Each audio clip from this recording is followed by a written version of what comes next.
جب ہم لوگ استخارہ کرتے ہیں تو میں یہ کہہ رہا تھا پچھلی ویڈیو میں کہ ہم لوگ نماز کے اندر اپنی چیزیں وہ جو جس چیز کے بارے میں استخارہ کر رہے ہیں اسی کے وسوسوں کے اندر ہی وہ 2 رکعت نماز گزر جاتی ہے، رب کے ساتھ تو ہم جڑے نہیں ہوتے۔ تو جس کی وجہ سے ہمیں کیا کرنا ہے کہ اپنے ذہن کو کلیئر کرنے کے بعد وہ جو صاحب کا فولڈر بنایا تھا اس کو ابھی سیف رہنے دیں، ابھی اس کو نہیں کھولیں، اور نماز میں اللہ سے رابطے میں رہیں۔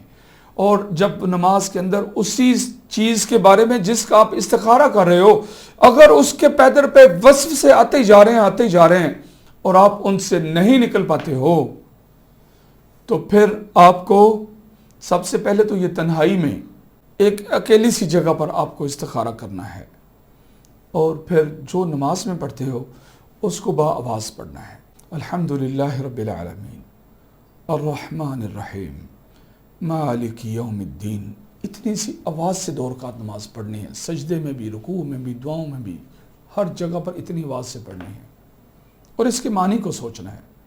جب آپ لوگ یہ کرو گے، آواز کے ساتھ پڑھو گے، تو میں یہ آپ کو فارمولہ بتا رہا ہوں کہ آپ شیطان کے ان وسوسوں سے بچ سکو گے جو آپ پر حملے کر رہا ہے، جس میں وہ آپ کو رب کے ساتھ نہیں جڑنے دیتا۔ آپ کو نماز ان 2 رکعت میں رب یاد نہیں آتا، وہی وسوسے شیطان ریپیٹ کروا رہا ہوتا ہے۔ پھر آپ نماز پڑھنے کے بعد 2 رکعت نماز پڑھنے کے بعد اتحیات کی پوزیشن پر سلام پھیرنے کے بعد اتحیات کی پوزیشن پر بیٹھے رہیں اور پھر یہ دعا استخارہ پڑھیں جو ہر کتاب میں موجود ہے، آپ لوگوں کو بھی پتہ ہے۔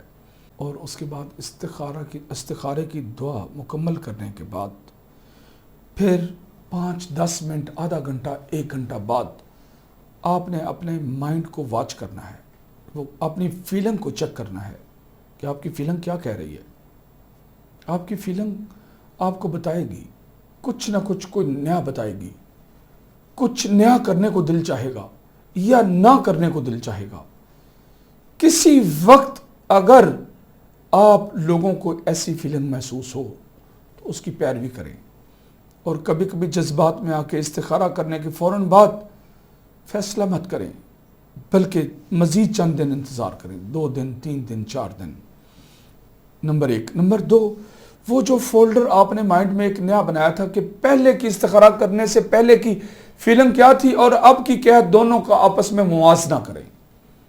وہاں پر بھی آپ کو جو چیز بہتر ہے وہ کلیئر ہو جائے گی۔ اس کا تعلق آپ کے دل کے اطمینان کے ساتھ ہے، اور اس کا تعلق اس چیز کے ساتھ ہے کہ جو چیز آپ کے لیے بہتر ہوئی اس کے لیے راستے آسان ہوتے جائیں گے۔ اور جو چیز آپ کے حق میں بہتر نہ ہوئی اس کے راستے مشکل ہوتے جائیں گے۔ وہاں سے بھی آپ کو اندازہ ہو جائے گا کہ آپ کے لیے کیا کرنا بہتر ہے اور کیا نہیں بہتر ہے۔ استخارے کے بارے میں اگر آپ کو کوئی مزید اس کے کسی ٹاپک پر رہنمائی چاہیے تو کمنٹس میں ضرور بیان کیجیے گا، تاکہ اگلا ٹاپک میں اس کے بارے میں کچھ آپ لوگوں کو رہنمائی دے سکوں۔ بارک اللہ فیکم۔ السلام علیکم ورحمۃ اللہ وبرکاتہ۔